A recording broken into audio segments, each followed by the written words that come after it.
Эхлэх ухаан таны мэдхүн од мөндөр суугийн Атлас нэвтрүүлэг эхэлж байна. Хөтлөгч нийтлэгч Бацаа болон мөхцөл миний бие 2025-аас 2026 оны уран бүтээлийн жилийн сүүлийн дугаараа хүрэхээр бэлэн болоод байна.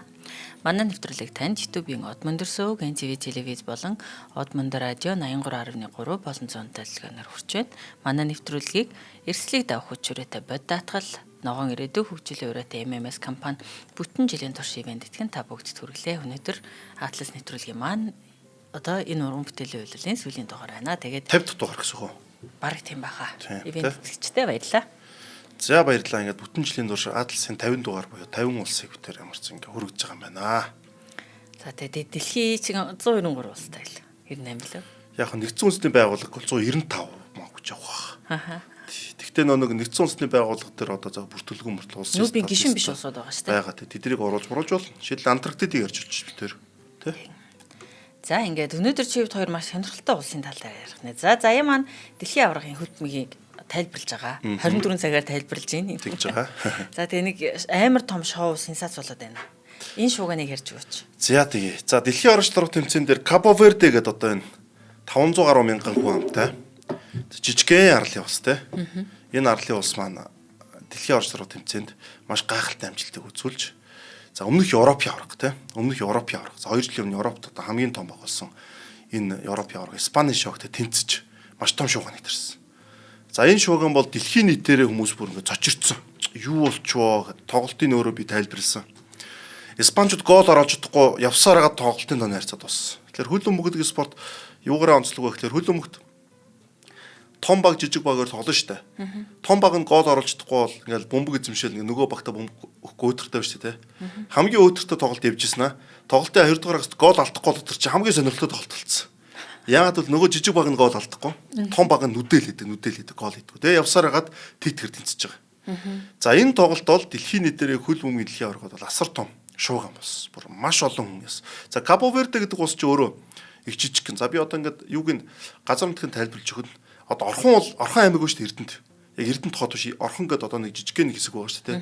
Орхны тал шиг тийм газар байхгүй. Тийм жоохон одоо газар нутгтай ийм арал байгаа.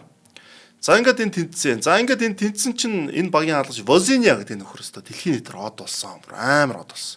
За энэ хүн юу байсан? Дэлхийн аваргын өмнө 45-аас 50 мянган Instagram дагагчтай. Бас хөөрхөн тий. Тэр чинь л Кабо Вердежүүд л дагаж байгаа шүү дээ зайлвал тий. Кабо Вердегийн үндэсний спорт нь хөл бөмбөг. Тэгвэл хөл өмгийнхэн шигшээ багт багцсан хэдэн дамирч толон хамгийн алдартай нэг хэдэн гайгүйг ингээд дагдаг. Өөрөөсөө 500 мянга одоо үн тагаас. Тийм тэгэхээр нийт хүн амынх нэг 10% дагдаг гэсэн үг. Тий. Тэгэхээр өөр хин давхавд энэ ч юм танихгүй тий. За ийм хүн байсан. Ийм хүн байж байгаад Испани шогтон дээр багийн тоглолт нэр энэ хүмүүстэй 40 настай хийж байгаа. Хөл өмгийн одоо карьер бараа дуусч байгаа. Португалийн 2 дугаар лиг тоглодог. За үнэхээр гайхалтай хаалтуудыг сайн тоглоод Испани хөгдсөн чинь од болсон. Энэ хаалгач та дэлхийн нийтээр хүн болгон таньдаг болоод. За тэгэхэд би ингээд тайлбарлаж байгаа Бацангэрэг залуудаа хэлэхгүй. Энэ тоглолт дуусчаад энэ Возиниас амар од болж байна. Хоёлаа энэ юуг нь харъя гэдэг. Instagram-ын харъя энэ. Одоо бүр ингээд хэдэн саягаар авцсан байна. Харсан чи 5 сая байсан байхгүй. Тэгээ би 5 сая гэдэг нь тэрийг ингээд скриншот хийгээд пост оруулчаад бусад орчид 5 сая нэгзүүлчихсэн. Тэгээ манай Бацангэл гэзлээ. Өөх тийм биш 5 сая нэгзүү ш. Тэгээд өөрийнхөө хуцаар ороод тэгээ харчид 5 сая 200 болцсон. Бүр тэгж өсчихсөн байхгүй. Тэрийг ингээд бүр рил амьдралаар харсан. Одоо 16 сая 400 дагагчд болсон.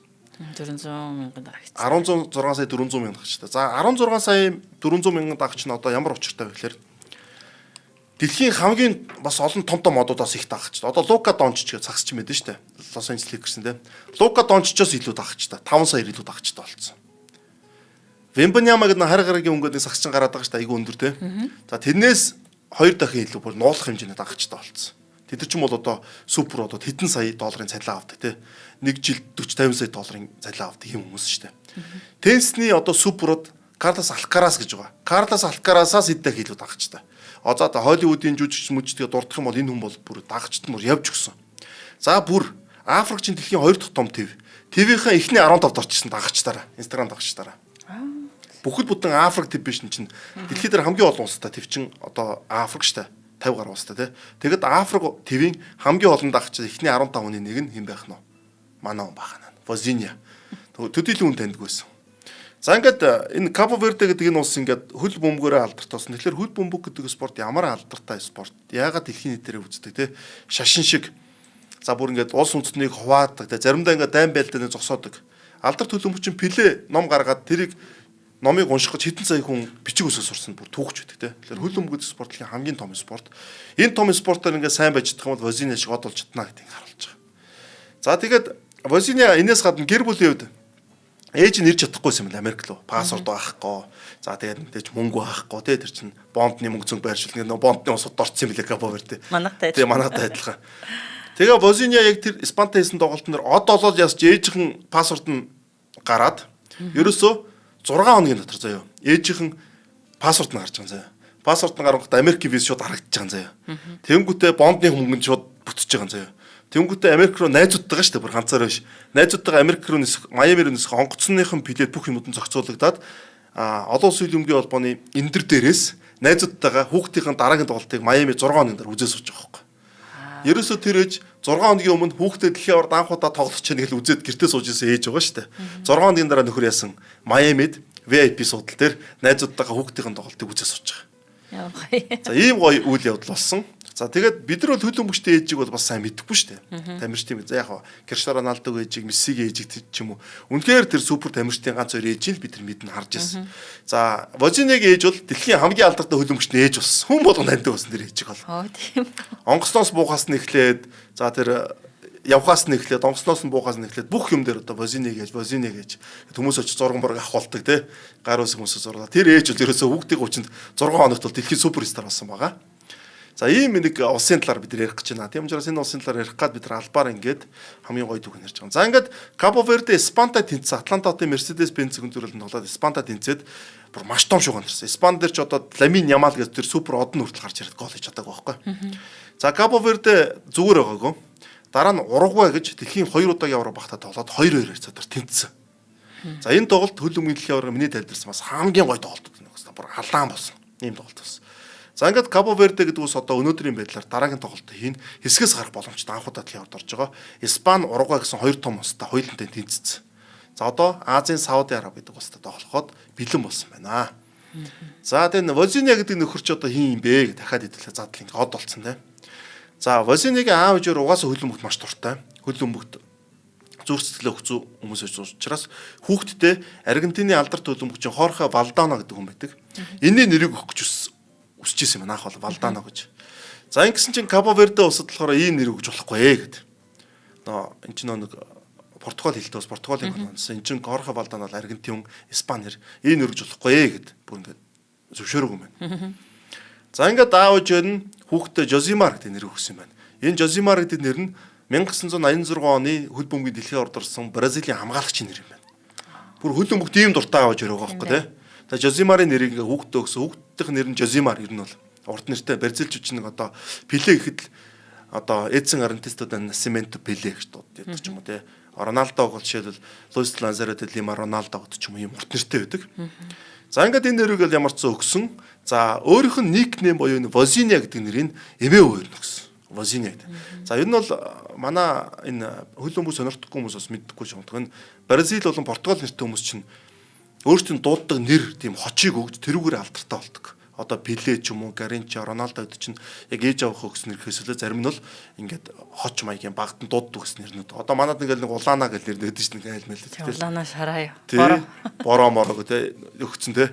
Яг тийм нэрнүүдээр ингээд том бодонгууд ингээд нэрийг бичээд ингээд тэмцээн тоглоо авчдаг. Ийм одоо тийм бас соёл байдаг. За ингээд эмээ өвөө нь болохоор энэ Возиня гэдэг нэрийг өгсөн байна. За тэгээд түүний хувьд бол ингээд юу яасан? Хөлбөмбөгөөс багасаа тоглоод яг тийм амар амжилт хүрээгүй ч гэсэндээ яг хагас мэрэгжлийн тийм англил тоглоод ангол гэл хэдэн одоо улсууд тоглож исэн. За тэгээд дүүн одоо түүний дүүн бас ингээд хөлбөмбөг тоглодог юм байна. За ингээд Возинягийн карьер бол ерөөхдөө нэг сүттэй биш. Нутгийнхан жижиг багаас гараад ангол тоглоод за тэгээ Португалын хил нэгтний улсын лиг тоглоод тэгэл явж байгаа юм бол мөгч. Одоо 40 настай. За тэгээд энэ хүн бол дэлхийн аваргын ердөө ганцхан тоглолтод маш гоё баатарлаг гай байгуулад од болоод дараа нь ургаа дээр ахаад давгуу тоглоод тэгээд ямарсан Кабо Верде бас одоогийн байдлаар хөлбөмбөгийн дэлхийн аваргад 2 оноод хэсгээс гарах боломжтой. Сүүлийн тоглолтоо Сауди Арабид хийхээр болсон. Тэгээд энэ улсын талаар гоё ярья гэж шийдлээ бид хоёр те. За тэгээ май сонирхолтой зүйл болж байгаа юм байна. Дэлхийн аварга дээр. Сонсон гоё байгаас те. Тийм байна.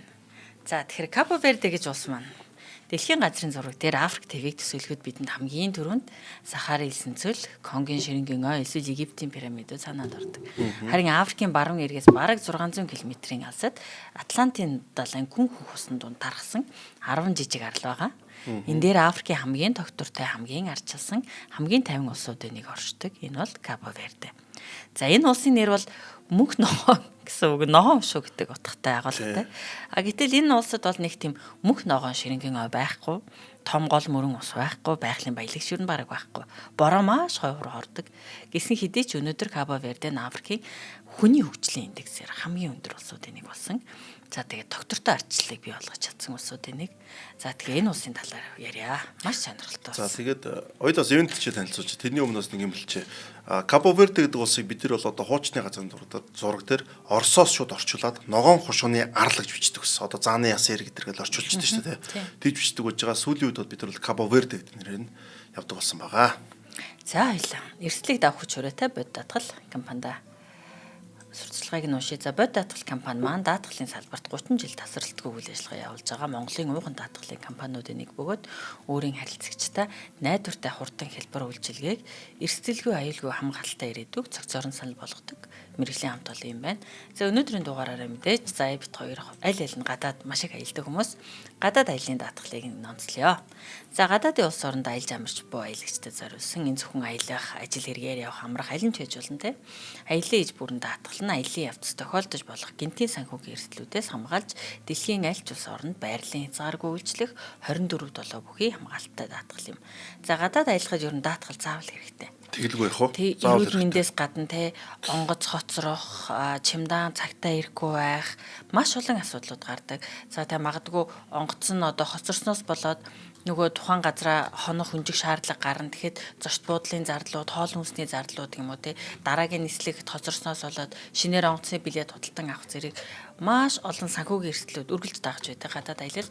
Тэгэхээр энэ бүх эрсдлүүдийг та байж бол хамгийн бага хэмжээндээр байлгаад тайван аялах боломжийг мэдээж танд гадаад аялын даатгал өгдөг. За тэгээ бод сос иж бүрэн даатгал нь дэлхийн тэргуулах International Сос эрүүл мэндийн байгууллагын давхар хамгаалалттай бөгөөд эмнэлгийн яралтай тусламж үйлчилгээг цаг алдалгүй авах үн төлбөрөг өөргөх давуу талтай бас юм даатгал давхар дагалт юм байна. За тэгэхээр гадаадд аяллаар, ажиллаар, суралцгаар явж байгаа хэн бүхэн та бүгдэд гадаад аялын даатгалыг бод даатгал компаниар хийлгэхийг уриалж байна. За аялал амьдралын замналтанд таныг түшж явах хамтрагчвал бод даатгал байх болно. Харин бод даатгалын хамгийн нэг те надад одоо үйлчлүүлэгч байхад тухтай нэг давуу тал нь онлайнаар би хүссэн даатгалын үйлчилгээгээ өөрөө хийлгэх боломжтой. Тэгээд бод claim app-ыг утсан дээрээ татчихаваад аялын турш тохиогдсон өөрөөс гарсан зардлууд те даатгалд хамрагдах зардлуудаа бүгдийг нь зургийг аваад аппликейшнаараа нөхөн олгоороо одоо хэмжлэг хүлээн авах бүрэн боломжтой. Энэ тэгэхээр нөгөө аялын туршид ч гэсэн биднэрт мөнгө санхүүгийн хэрэг гарч болно шүү дээ тий. Энэ бүгдийг юу маш их хэлбэраар шийдсэн юм аа. Одоо боломжтой байгаа. Тэгэхээр та бүхэн бод даатгалтай холбогдоод гадаад аяллаа даатгуулахыг хүсвэл 75 тэгтав 48 тэгтэг 75 тэгтав 48 тэгтэг болон www.bodsuras-insurance.com хаягаар ороод хүссэн мэдээлэл аваад хүссэн даатгалын үйлчилгээгээ хийх боломжтой. За, Кабо Верде яаж энэ арал бүтсэн бэ гэдэг талаас нь бүр эхлэе гэж бодож байна те. За, Кабо Верде бол одоо энэ Сенегалаас одоо баруун тишээ байдаг галтуулын арал. За, энэ галтуулын арал гэдэг нь ямар ч таа гэхээр одоо 20 сая жилийн өмнө галтуулд хэлбэрээд. Тэгээд эдний арлууд нь бүгд наснууд нь өөр юм билээ. 15-20 сая жил. Галтуулын арал яаж үүсдэг гэхээр ингээд магм одоо ингээд дэлбэрэн шүү дээ. Далаад орд дэлбэрээд магм ингээд олон удаагийн дэлбэрэлтийн хоримтлагдлаар ингээд дээш гарч ирээд за лав үнс зэрэг материал нь үе ирээр ингээд давхарлагдаад хоримтлагцаар байгаа далайн түвшнээс дээш цухуугаад арал болдог. Одоо хамгийн алдартай нь бол хаваан арлууд байгаа те бидний сайн мэддэг. За тэгээд далайн царцт гэж байгаа. Энэ болохоор хамгийн доор суурь бөгөөд далайн урлын одоо базалт чулуунаас тогтдог хэсэг. За магмын голомт нь дэлхийн гүндэх хайлмын чулуулгаас хоримтлагдсан хэсэг ингээ гарч иж байгаа юм те. За магмын гадар дээшээ гар хоолой гарч идэг. Энэ хоолойгоор ингээд бүхнүүд нь гарч ирээд за тэгээд бууддаг. За ингээд энэ дээшээ гарч ирээд буцаад ингээд уснаас илүү гараад арал болж тогтдог. Ийм арлаас үүдэлтэй байгаа. За жишээлбэл Кабо Вердийг арал ойролцоогоор 20 сая жилийн өмнөөс үүсчихсэн гэж геологчд үздэг. Арлууд бүгд нэгэн зэрэг бий болоогүй өөр өөр настай. За хамгийн эртний зүүн арлууд нь жишээлбэл 15-аас 20 сая жилийн настай бол баруун талын арлууд нь илүү залуу бөгөөд хэдэн сая жилээр ч гэсэн бага настай байдаг. За хамгийн сүүлд Кабо Верде гэдэгтэй галт бол 14-өөс 15 онд л дэлбэрсэн. Ийм одоо үүсэл нь ийм учиртай байна. Тэр чинь 10-аад арал байгаа шүү дээ. Тий. Тэгээ бүгд галтуултай. Бүгд галтуулын одоо гаралтай. Тэгээд дээрэс нь тоос шороо ирнэ. Тэгээд шууд мууд янз янзын байлаа нэг гурмал цэцэг ургахтай. Жолон цажлын турш ингээд тогтсон өөрчлөлт. За галтуулын арч илүү үржин шинтэй учраас маш хурдан ургатай юм лээ. За тэгээ Капо Верде маань Африкийн баруун эргээс 600 км те 500 одоо Сенегалаас 570 км-ийн зайтай.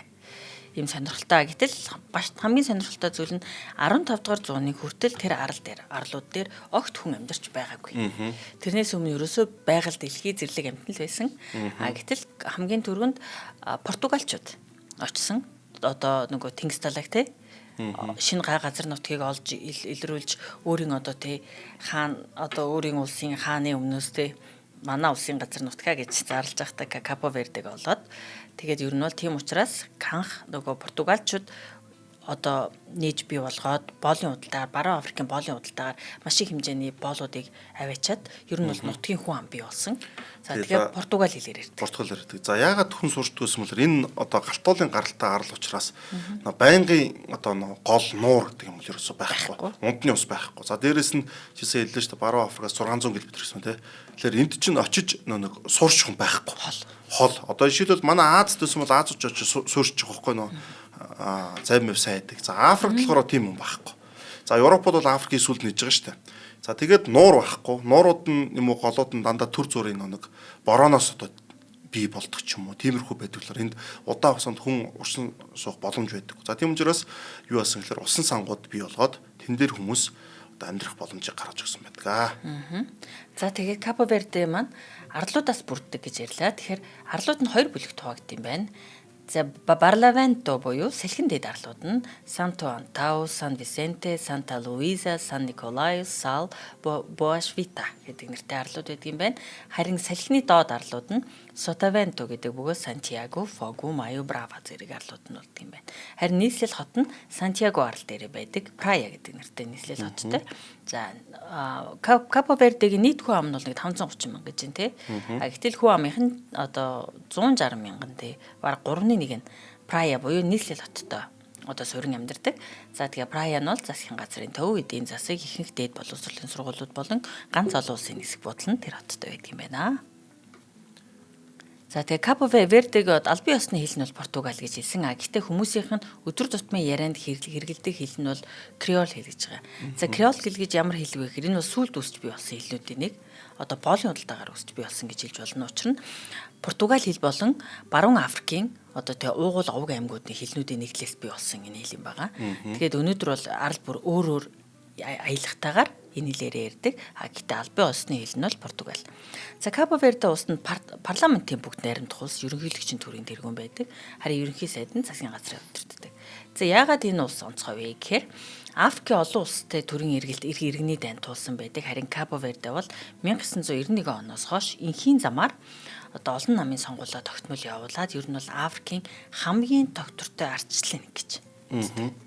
Яг ингээд Африкийн их газар дээр байхгүй юу нэ? Тэ номхон далайд байгаа 600 км-ийн зайтай болохоор Африкийн улс болчиход байна тий. Тэгээ гол нэг хүн амын дийлийнх нь баруун Африкийн боолын худалдаанаас одоо тэ гарал үүсэлтэй болохоор Африк болчиход байна тий. Тэгэлгүй яах вэ? За тэгээд Италичууд анх нэгэд Португалчууд бол энэ ингээд одоо манай газар нутаг гэдэг тавьсан гэж байгаа шүү дээ. За тэгээд энэ болохоор Атлантын далайн боолын худалдааны хамгийн чухал дамжин өнгөрөх цэгүүд энэ гэсэн. Ягаад гэх юм бол бид нар Сенегалийн дугаар дээр ирсэн. Сенегалийн Дакарт бол яг боолуудыг одоо Америк руу ч юм уу, Өмнөд Америк руу ч юм уу ингээд Хойд Америк руу ингээд гаргадаг эцсийн зам байсан. За энэ эцсийн зам маань яг хөө гэхээр замдаа нэг тухайн одоо зарим одоо хүнсээ цуглуулах, хоолоо цуглуулах гэдэг айгүй олон юмуд байгаа шүү дээ. Тэрийг энэ Капо Верде дээр тааж одоо хийдэг байсан. Тэгэхээр Капо Верде бол боолын худалдааны бол хамгийн одоо цуг дамжин өнгөрцөг байсан. Эндээс ерөөдөө урагшаага хоош явах уу гэдэг нэг өтөн хосотон салдаг. Тийм байх Хойд Америк руу явах уу, Өмнөд Америк руу явах уу гэж шийдчих юм шүү дээ. Маш ойрхон юм байна шүү дээ. Тийм яг хөө шийдсэн явдаг. Хочингуудаа тэндээс нэг усаа ч юм уу хоол хүнс нөө бараа хангамжаа авдаг баг. Бараа хангамжаа аваад тэр үед бол энэ таарал бол маш их хөгжсөн байдаг. За тэгээд яг Португалчууд бол Капо Вердег баруун Африкийн иргэдтэй холбож хөгжүүлсэн. Ягаад тэгэхээр арал болохоор ямар нэгэн байдлаар нэг гаднаас дайралт товтлохоо ч юм уу тиймэрхүү ирэхээс ус хэрэгэлдэгсэн. За урд нь бол Европод бол энэ Канарын арлуудыг ашигладаг гэсэн тойно гэдэг тийм. За ингээд баруун Африкаас олгоцсон хүмүүсийг Капо Вердед авчирч эндээс Америк руу ялангуяа Бразил болон Куб руу усан хоцор төвлөрдөг гэсэн. Яг нэг Америк улс руу биш те. Бразил, Куб руу явдаг хамгийн гол зүгүүд. Эндээс яг бол энэ ч нөө Португалийн колоничлоос Бразил руу явж байгаа шүү дээ. Нэг хөдлөр те. За тэгээд боолын худалдаанаас өмнө арлууд дээр тур хугацаагаар байлгаж бүртгэх англи хөлөг онгоцон шилжүүлэх ажиллагаа явагддаг. За худалдаанаас Кабо Вердегийн худалдаач болон Португалийн колони ихээхэн ашиглалт өгсөн энэ боол худалдаанаас. За энэ үед бол Африк болон Европын соёл холдож өнөөгийн Кабо Вердегийн хүн амын ихэнх нь холимог гаралтай дүрн ярддаг крёол гэж байгаа юм те. Энэ хүмүүс бол гарч ирсэн ийм түүхтэй. За хоёлаа тэгвэл түүх рүү бас жоох эргээд орё те. Маш сонирхолтой. Кабо Вердегийн түүх ер нь бол нэг сонион гэж байгаа. За бит хоёр ярьлаа те. Хүн огт амьдардаггүй байсан. Ягаад тэр нэг гол мөрөн байхгүй, цэвэр ундны ус байхгүй болохоор ер нь хүн амьдардаг байсан юм байна шүү дээ. За тэг Португалчууд одоо олж илрүүлээд өөрсдийн одоо Атлантын далайн сүлжээнд оруулсан. Тэгээ 1462 онд шүү дээ. Сантьяго арал дээр Рибере Гранде нэртэй суурин байгуулагдсан. Энэ нь өнөөдөр Cidade Velha буюу хуучин хот гэж нэрлэгдэх ЮНЕСКОгийн мэдээснээр энэ нь халуун бүст байгуулсан Европын хамгийн анхны колони суурин гэж нэрлэгдэх одоо суурин юм байна. Энэ тэг мэдээж шууд боолын худалдаатай холбоотой. За тэг Кабо Вердений удалгүй Европ, Африк, Америкийг холбосон Атлантын гурвалжин худалдааны маш чухал цангилаа болсон. Баруун Африкаас олзлогдсон хүмүүсийг энд авчраа түр байрлуулаад дараа нь Америк төврийг илгээдэг байсан. Иймээс Кабо Верде зөвхөн жижиг арлын улс биш харин Атлантын боолын худалдааны эмгэнэл түүхийн бас нэг гол гэрч юм байна. За эндээс Кабо Вердегийн өнөөгийн үндэстэн болох те бүрлдсэн. За энэ бол Португалчууд, Африк гаралтай боолууд болон худалдаачид, далайчид мөн шашны номлогчид, зэрэг болон олдсны хүмүүс. Ер нь бол олон хүмүүсийн одоо те уулзсан, цуглаж исэн газар учраас тэрнэр дундаас креол нийгэм буюу креол үндэстэн бий болсон. Тэгээ өөрсдийн хэлийг, өөрсдийн одоо үндэсний ондоошлыг бий болгосон. За энэ нь өнөөдрийн Кабо Вердегийн хоол, хөгжим, шашин, заншил энэ бүгд нь одоо холимог түгээс үйлдэлтэй учраас маш сонирхолтой байдаг юм байна. За колони үед Кабо Верде Португалийн хувьд стратегийн заяамаа нэлээдээ маш чухал ач холбогдолтой одоо нөгөө сайлын үнэ гэж хэлдэг те. Тэр газар нэсэн энэ нь Атлантын далай гатлах усан онгоцны зогсоол боолын худалдааны дамжин өнгөрөгцөйг мөн Португалийн Африк дахь эзэмшлүүдийг удирдах нэгэн түвшинс газар болж байсан юм байна. Заяа маань түрүүн айгуугаа хэлсэн нөгөө их газраас хол учраас гадны өөр эзэнт гүрэн халдан довтлох эзлэн түрэмгийлэх арга байхгүй учраас өөрсдийнхөө эрх мэдлээ тэр газар авчиж аюулгүй газар авчих маш чухал байж л дээ те.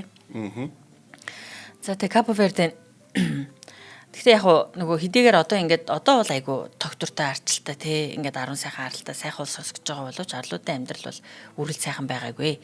Байгалийн баялаг багтай, бороо ховор, газар тариалан хязгаарлагдмал учраас колони үеийн хамгийн одоо хүнд асуудлуудын нэг нь өсгөл нь байсан. 18-аас 20 дугаар зууны хооронд олон удаагийн гангаажиг хүнсний хомсдол зарим жилүүдэд бороо ордоггүй. Тэгээд ер нь бол 10 мм-ээс биш 10 см-аас 100 мм-ээс баг хурд тундс орох жилүүд байдаг гэж байгаа. Тэр ер нь бол бороо маш ховор ордог гэсэн үг. Үүний улмаас хүнсний хомсдол бий болоод олон мянган хүн өсгөлөнгөөр амнасаа алдах тохиолдол болж байсан. Тэгээ энэ Кабо Вердечүүдийг цагаачлалд хүргэсэн бас хамгийн том шалтгаануудын нэг учир нь Кабо Вердегийн диаспора буюу одоо нөгөө Кабо Верде улстай байгаагаас илүүтэйгээр одоо креол хүмүүс Америк нэгдсэн улс, Португал, Нидерланд, Франц зэрэг орнуудад амьдардаг.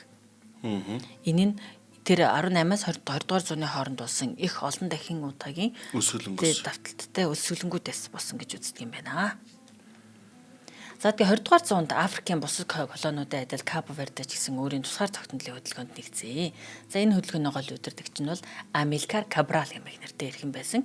Тэрээр 1956 онд Гвинеба Кабо Вердийн тусгаар тогтнолын Африкийн намыг байгуулсан. За энэ хоёр улсыг нийлүүлсэн улс байгуулах гэж оролдсон тохиолдол юм байгаа. За тэгээ Амилкар Кабрал нь бол зөвхөн улс төрийн удирдагч биш, Африкийн колоничлолын эсрэг сэтгэлгээний том онолж байсан. Түүний үзэл санаа, боловсрал, үндэсний ухамсар, өөрийн түүхээ сэргээх тухай байсан. Энэ нь тэр зэвсэгт тэмцэл гэхээс илүү ард түмэн өөрийгөө таних, өөрсдийн үнцлэлийг бий болгох, тэрийгэ сэргээх талаар те ярьдаг. Ер нь бол зөвхөн Кабо Верде төдийгүй Африкийн орнуудад маш нэр хүндтэй нэгэн ирхэн байсан. Тэгээ Кабо Вердийн тусгаар тогтнолын тэмцэл нь Гвине Бисаугийн тэмцэлтэй нэгт холбоотой. Учир нь түрүүний одоо дурдсан нам те Гвине болон Кабо Вердегийн тусгаар тогтнолын Африкийн нам нь хоёр газар нутгийг нэгэн улс болгон одоо те нэг улс болгон тохинуулах тийм төсөөлөлтөй байгаад гэвч 1973 онд Амилкар Кабрал алагдаад энэ хөдөлгөөн нь ер нь бол зогссон. Хүн цохилтонд орсон. Гэсэн ч Португал 1974 онд Carnation Revolution буюу улаан лишийн хувьсгал гараад одоо Португалийн дарангуулын дэглэм нуран ууснаар Африк дахь колониудад тусгаар тогтнолоо олох төр боломж эхлээд тэр үйл явц эхэлсэн.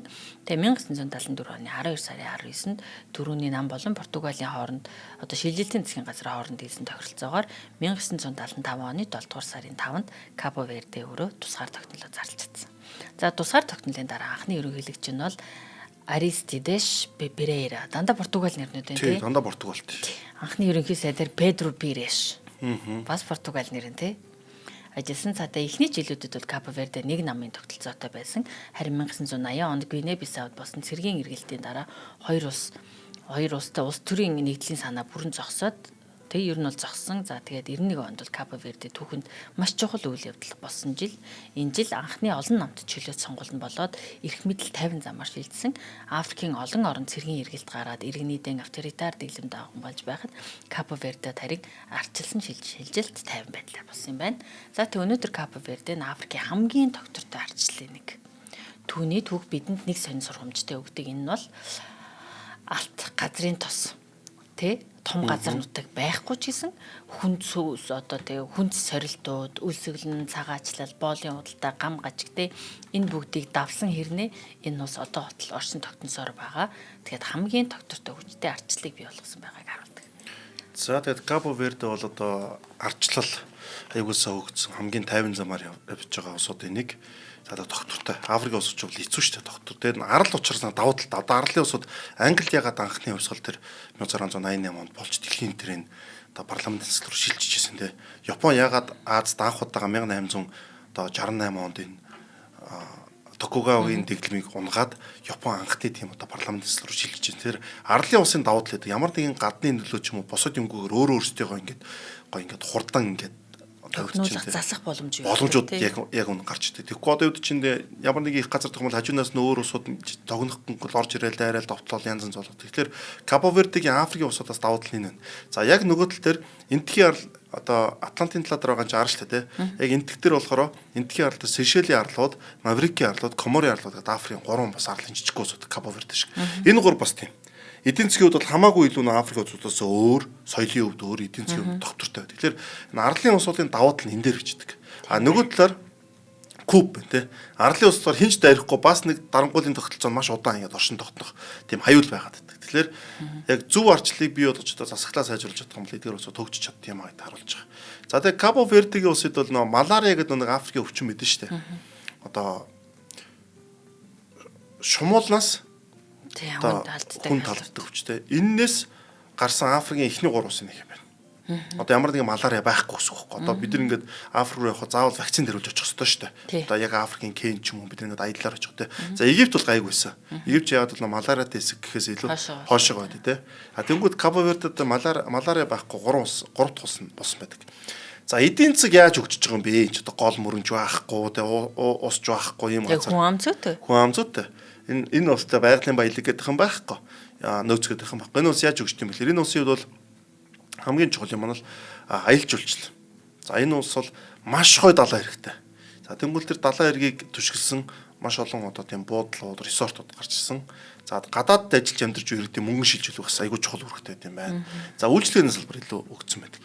За аялал жуулчлалын салбар энэ улсын хамгийн чухал салбар. Далайн эрэг, амралтын газар, дулаан уур амьсгал жил бүр маш олон жуулчдад татдаг. Аялал жуулчлалын дотоодын нийт бүтээгдэхүүний ойролцоогоор 4.1-ийг бүрдүүлдэг. Одоо тэнд эргэж байгаа 4 одоо төгрөг тутмын доллар тутмын нэг нь яадаг бахна аялал жуулчлалаар буюу жуулчдаас орж ирдэг. За тийм учраас жуулчдаас орж иж байгаа энэ мөнгө жуулчдад үйлчилж байгаа энэ үйлчлэл Кабо Вердед маш чухал гэдэг байна. За загас агнаар өгдсөн ойлгомжтой далаа дээр дээр чинь дандаа загас агнж иж байгаа. Тунаа, хавч зэрэг далайн бүтээгдэхүүн бэр дотоодоо эргэлж муу экспортлдог. За хөдөө аж ахуйн хувьд бол хурд тундас баг усны амслаас шалтгаалan эрдэнэ шиш, шош, чихрийн нишин зэрэг цөөн төрлийн одоо тийм илүү хурдан ургадаг тий ус баг хэргэлдэг ийм одоо хүнсийг бол эргэлдэг. За хүнсээ ихэнх нь импортоор авдаг. За үйлчлэгээ худалдааны тээвэр за дээрэс нь одоо нэг том хөлөг онгоцуудын одоо зогсох одоо бомбд болдог ч юм уу тий. Иймэрхүү зүйл бас айгүй чухал үүрэгтэй. Банк санхүү худалдаа бомбд агаарын дээврийн чухал үүрэгтэй. Яг бол агаарын дээвэр энэ дээрээс замдаа зогсдог ч юм уу, түшээ авдаг ч юм уу. Ийм үүргийг бол ямарчсан Кабо Верде хийдгээ. За тийм нөө улс нь ямар нэгэн нөөцгүй ч гэсэн баялаггүй байсан ч гэсэн энэ улс яаж ийн өөрсдийн бүх боломжийг ашиглаад энэ улсын эдийн засгийг бол бүрдүүлж чаддаг ийм улс байгаа. За экспортод бол загас далайн бүтээгдэхүүн гаргадаг, давс гаргадаг, хувцас одоо жоохон ихмэл тийм юмнууд гаргадаг. За зарим арлаас нь кофе болон дарсны юмнууд бол гардаг. За ийм ус байгаа тань. За тэгээд нийт одоо хүнсднийхэн бараг 80-90% гаднаас авдаг. Ийм ус байгаа тань эдийн засгийн хувьд бол. Тийм байна. Сонирхолтой байна те. За тэгээ Кабо Вердечүүдийн талаар нь хэдэн сонирхолтой баримт хуваалцахаас өмнө хоёр дахь үеийн итгэжээ дурдчихъя. За ногоон ирээдүйг хөгжүүлэгч MMS компани Atlas нэвтрүүлгээ бүтэн жилийн турш идэвхтэй та бүгд төрөлөө. За ногоон ирээдүйг хөгжүүлэгч MMS компанийн эрчим хүчний салбарт үйл ажиллагаа явуулдаг ба нарны эрчим хүчний системээр дамжуулан айл өрх аж ахуйн нэгжүүдэд бие даасан эрчим хүчний төслүүдийг хэрэгжүүлдэг мэргэжлийн хамт олон юм байна. MMS компанийн цахилгаан эрчим хүч болон уул уурхайн салбарт үр ашигтай дэвшилтэт технологи суурилсан бүтээгдэхүүн шийдлүүдийг санал болгодог ба та өөрийн өрхтэй болон аж ахуй үйлдвэрлэлээ төвлөрсөн эрчим хүчнээс хол газартай хөгжүүлэхийг бий болгохыг хүсэж байгаа бол мөн байгальд ээлтэйгээр сэргээгдэх эрчим хүчнэр хүчний их усүрээр эрчим хүчний асуудлаа шийдэхийг хүсэж байгаа бол MMS компани мэргэжлийн хамт олонд хандан эрчим хүчний оновчтой цогц шийдлийг аваарай гэж зөвлөх байна. За эвентэтгэгчтэй баярлалаа. За эвентэтгэгчтэй бүгдэнд нь баярлалаа. Манай нэвтрүүлгийг одоо бүтэн жилийн турш эвентэтгэж байгаад. За одоо Кабо Вердечүүдийн хоол нь бас яг л тийм юм байна нөгөө загсаа иддэг, 8 альжаа иддэг, хавч халуун орны дэ жимсээ иддэг. Тэгээд нөгөө заяагийн хэлсэн шош эрдэнэ шиш айгүйх ургуулд юм байна. Тэр нөгөө уур амьсгалтай л илүү тохиромжтой болдог бах тий. За тэгээд Кабо Вердегийн хамгийн алдартай зүйл нь тэдний морно хөгжим юм байна. За энэ хөгжим нь гуниг хүсэл тэмүүлэл алс холын мөрөдлийг илэрхийлдэг ба тэгээ 100 жил үргэлжилсэн боолын худалдаагаар тий газар бүрээс ирсэн тэр боолуудын их орон төдөрлөх нутгаа сансан тэр сэтгэлийг алсын мөрөдлийг илэрхийлдэг ба 2019 онд морно хөгжмийг ЮНЕСКОгийн соёлын бит бус өөр бүртгэсэн бөгөөд дэлхийн хамгийн алдартай Кабо Вердегийн уран бүтээлсэн бол Сезере Эвора гэж миний маш сонсох дуртай дуучин бий. Эмэгтэй би маш гоё хөгжим хөл нөцгөн дива хэмээн түүнийг нэрлэдэг. Энэ дуучныг нэрлэж болохоор та бүхэн Cesaria Evora гэд түүнийг YouTube-аар хайвал түүний маш гоё дуунууд байгаа. Одоо сонсоход таатай нэг тийм орилж харалсан биш таатай мөртлөө маш тийм хөнгөн гоё хөгжим байдаг. За тэгээд бас Кабо Вердегийн талаар сонирхолтой баримт хуваалцах юм бол одоо тухайн улстай байгаа 530 мянган иргэнээс илүү диаспора гадаад орнуудад байдаг.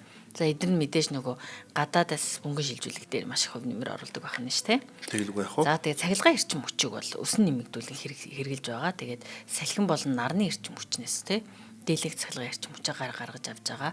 Африкийн хамгийн өндөр интернетийн хэрэглээтэй улсуудын нэг тооцогдсон юм байна. За тэгээд дэлхийн яст мэлхийний өвчлөлийн маш чухал бүсүүдийн нэг учраас зарим арлууд нь тэр чигээрээ хүн амьдардаггүй байгалийн нөөцийн газар тусгай хамгаалалттай газар гэж байдаг юм байна. За тэрүүгээрээс тодорхой хэмжээнд бас мөнгө авч байгаа шүү дээ, тий. Орлого авч байгаа юм тий. Тэгээ хоёул нөө эдийн засаг ярьж хад Кабо Верде нэг хүн жишээлбэл жилд хэдэн одоо $1000 хэрэгэлт юм байж. За Монголын холыг 6,000-7,000 орчим байгаа шүү дээ, тий. За Кабо Вердегийн хол 4,500 юм байна. Бас дажгүй тий. Тий дажгүй. Тэгээд ерөөдөө гаднаас өгж байгаа тэр мөнгөн гуйл айгуу том нөлөөтэй байдаг. Манайхаас яг нь $2,000 молоор арай багтаа жил хэрэглэж байгаа. Тэгээ манайхаас 6 дахин бага хамт ус. Тий 6 дахин багт. Одоо нэг Кабо Верде бас жилд бол нэг 13 сая 14 сая орчим нэг одоо төгрөг хэрэгэлдэг гэх юм уу та юм байна тийм. За яс мэлхийний хувьд бол одоо би яг орчуулга нь бол мэдэхгүй байна. Loggerhead гэж байгаа тийм. Тийм одоо яс мэлхий байдаг. Том толгойтой далайн яс мэлхий. Энэ далайн яс мэлхийний 3 дахь том өндөглөх популяц нь Кабо Вердед гэдэг. Энэ өөрөө асар том одоо яс мэлхийний одоо арлаа гэдэг хэлчихэд бол буруудахгүй. За Бовишта гэдэг арал байдаг. Энэ хамгийн олон үртэй арал бөгөөд жил бүр 50,000-аас 100,000 орчим им яс мэлхийн дээр авч өндөглөдөг гэж байгаа. Яс мэлхий өөрөө далаад айгүй хэрэгтэй амт шүү дээ, тий. За тэгээд ийм олон яс мэлхий өндөглөдөг. За саал болон майо зэрэг арлууд бас чухал өндөглөх газар. Тэгэхээр энд бол зөвхөн нэг арлын асуудал ш. Нэлээд олон ийм яс мэлхийний арлууд бол байдгаа гэдэг хэлж байгаа. За жил бүр 6 сараас 10 сар хүртэл өндөглөдөг хүлрэл нэдэг. Энд бол ирэг дээр шүн гарч ирж өндөглөөд нэг үүрэнд ойролцоогоор 80-аас 120 хүнд гаргадаг. За тэгээд 45-аас 60 хоногийн дараа одоо яс мэлхийний зулцуунууд далаа руу явдаг гэж байгаа. За тэгээд энэ дээр бол Кабо Верде эдгээр янтыг хамгаалах зорилгоор иргэн хамгаалалт, хууль бус агнуурыг бууруулах, өндөг хамгаалах хөтөлбөрүүд, эко айлжуулалтын хөгжүүлэх зэрэг олон арга хэмжээг авч хэрэгжүүлдэг. Ийм ус байгаа. За тэгээд Кабо Верде өөр бас хэд хэдэн төрлийн амьтад байдаг. За байгалийн уугуул одоо газрын хөгтөн амьтан бол мэдээж маш цөөн байгаа энэ дэр бол. За зарим төрлийн сарсан багвахаа уугуул гэж явдаг. Яг бол энэ чи одоо төв одоо газраас ирсэн, нисчирсэн ч юм уу те. За хүнтэй хамт ирсэн ямаа, үхэр, адуу, илжиг, нохоо, муур зэрэг гэрийн дижээр амьтад бол энд байдаг. За шууд бол их байдаг. 130 гаруй төрлийн шууд одоо ажиглагддаг. Арлууд зөвхөн энд амьдардаг Кабо Вердегийн бор шууд зэрэг эндемик зүйлүүд бас байдаг. За далайн шууд бол хэд хэдэн төрлийн шууд, цахлаа гэдэг олон шууд бол энд бол үрждэг ийм газар байгаа. За түрүүн бол далайн яс мэлхийг бол хэлсэн те. Далайн яс мэлхий болж чухал. За дэлфин, халим, акул, 8аж далайн яс мэлхий зэрэг олон төрлийн одоо загсаас амьдэрдэг. Одоо энэ дэр ч бас халимны айгуу том тийм чинь халим харах аялал жуулчлаа юусаа өгчсөн. Тий, сайн өгсөн байдаг. За жил бүр ялангуяа бүхтэр халим те. Бүхтэр халим нүүдлэн ирээд одоо англиар бол humpback гэж байгаа тийм. Humpback-ийн алим нүдэл хэрэг энийг бол ингээд харах аялал байдаг. Халимны аялал маш үнэтэй аялал байдаг. Тэгэд үзэхэд айгу тийм одоо юу гэх юм те гоё.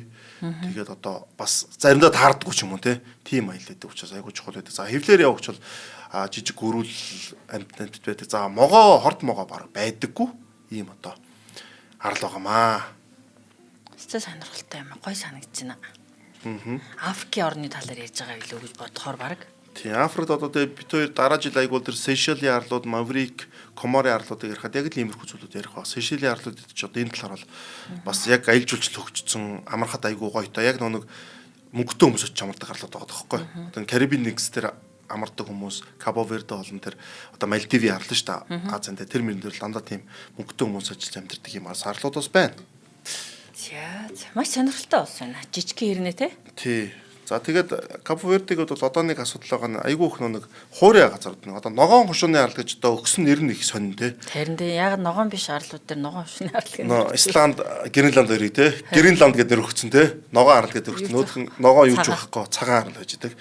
Тэгээд Кабо Вердег бол бас нэг асуудал байгаа нь одоо хамгийн одоо тийм хуурай одоо дэлхийд төр байдаг газруудын нэг. За манайх ч бол хуурай шүү дээ те. Кабо Верде бол манайхаас хуурай. Тэм учраас энэ цагуурын одоо энэ дулаар л энэ бол энэ усд бол маш том аюулыг тарьж байгаа. За ялангуяа газар тариалан болон умдны усан дээр айгүй том асуудал тарьж байгаа. Тийм учраас энэ ус бол хүнснийхэн 90% импортоор авдаг. Ийм ус болчиход байгаа. За тэгээд одоо энэ усын хувьд бол одоо нэг юу вэ шүү дээ. Нарны эрчим хүч шүү дээ. Энийг хөгжүүлж ээж бас иймэрхүү зүйлээсээ гарах ч юм уу те. Дараагийн нэг эдийн засгийн шийдлээ олохгүй бол ер нь бол энэ цагуурын өөрчлөлт хамгийн нөлөөлж байгаа усууд нэг бол Кабо Верде. За бид нар бол азтаач цагуурын одоо нөлөө үзүүлж байгааснаа бид нар тодорхой хэмжээнд өөр амьдрах газруудаа ядаж ингээд ой мод тарих ч юм уу дусчуулах тийм боломжууд байгаа дээ шүү дээ. Монгол улс чинь 4000 гаруй голтой гэж байгаа шүү дээ. За Кабо Вердед бол тийм байхгүй учраас энэ өөрөө хамгийн том асуудал байгаа. За тэгээд эдийн улс төрийн хувьд бол Америк нэгдсэн улс төргүүдэд дэлхийн арчилсан том улсуудтай бүгднтэй ингээд харилцдаг. За ялангуяа энэ эдийн засгийн энэ засаглалын хувьд бол маш гоё тийм нээлттэй чөлөөтэй байдаг. Энэ улсыг бас гадны хөрөнгө оруулалтыг татах ч юм уу те хөгжих айгүй том боломжуудыг авчирдаг. За гадны энэ юунууд дээр визний хувьд бол айгүй гоё хөнгөлт өгд юм билээ.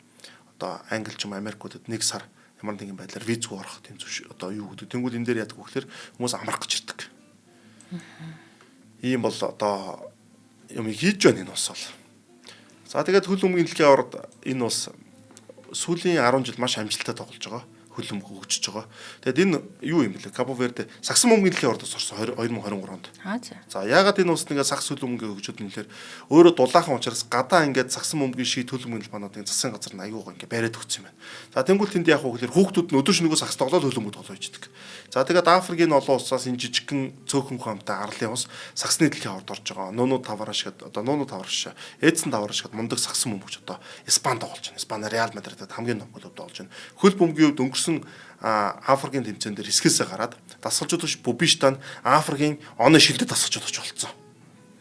Африкийн оны хийдэж одоо мундаг угаас тийж бүхэл бүтэн твэнтэй. Тэгээд хөл өмгийн дэлхийн орд ороод Испанта тэнцээд, Уругвайта тэнцээд хоёр том улстай тэнцсэн гэдэг. Энэ спортын хувьд энэ улс яг нэг засгийн газар нь өөртөө маш зөв бодлого баримтсан тэр бодлого нь ингээд ирээдүйд үр дүнгээ өгж байгаа гэдэг одоо талбай харуулж байгаа маа сагсан хөл өмгийн талбайгаараа. Тийм байна тий.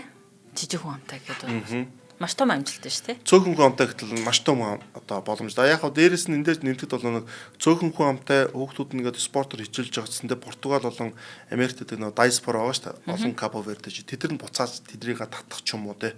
Тэндээ нэг бол тэнд тоглодог байсан Кабо Вердечүүд буцаад одоо үндэснийхэн баг тоглох ч юм уу ийм боломжууд бас гарч ирж байгаа юм даваа талууд бол харагдаж байгаа. За маш сонирхолтой дугаар хэлээ заяа. За ингээд та бүгдэд шинжлэх ухаан тань мэдхүн од мөндөр сувгийн атлас нэвтрүүлэг хүрлээ. Манай нэвтрүүлэг танд YouTube-ийн од мөндөр сувг, NTV телевиз болон од мөндөр радио 83.3 болон 107 төлгөөнөөр хүрч байна. Манай нэвтрүүлгийг эрсдлийг давхаж хүрээдэ боддаатгал ногоон ирээдүйг хөгжүүлэх үрээтэй MMS компани бүтэн жилийн турш ивент тэтгэн та бүгдэд хүргэлээ. Ингээд бүтэн жилийн турш заяа бид хоёрыг дэмжиж атлас нэвтрүүлгээ бэлтгэх боломжийг бий болгосон ивент тэтгэгчтэй баярлалаа те. За дийлгүй яхаа одоо манай MMS хамт олон бол бас миний бас өөр нөгөө подкаст нар бас ивент чир ажиллаж байсан маш их баярлж явдаг те. Энэ олон одоо бид нар бол дандаа сайн сайхан юм түгээж явж байгаа юм одоо дэмжиж ажиллаж байгаа та бүхэндээ баярлалаа. За бод даатгалын хамт олондоо бас баярлалаа. Манай нэвтрүүлэг дараас яг тохирдог баг гэж бодож байна. Харин. За ингээд уран бүтээлийнхаа энэ жилийн уран бүтээлийн жилийнхаа хамгийн сүүлийн дугаарыг атлас нэвтрүүлгээрээ та бүгд төрөлөө удахгүй болзъя. Та бүхэн сайхан надаарай. Баярлалаа.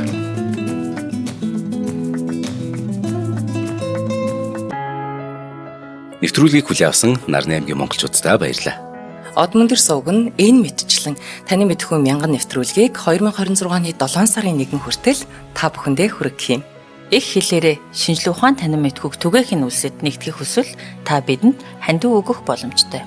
Жилдээ ганцхан удаа 100,000 төгрөгөөр биднийг дэмжснээр шинжлэх ухаан танин мэдхүйг түгээх энэ үйл хэрэг амжилттай үргэлжлэх юм.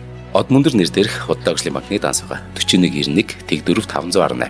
Та 100,000 төгрөгөөр шилжүүлэхдээ гүйлгээний утга дээр нь өөрийн нэр болон утасны дугаараа заавал бичээрэй. 100,000 төгрөг хандалснаар од мөндөр сувгийн алтан гишүүн болох юм а. Шинжлэх ухаан танин мэдхгүй Монголд ялах болтугай.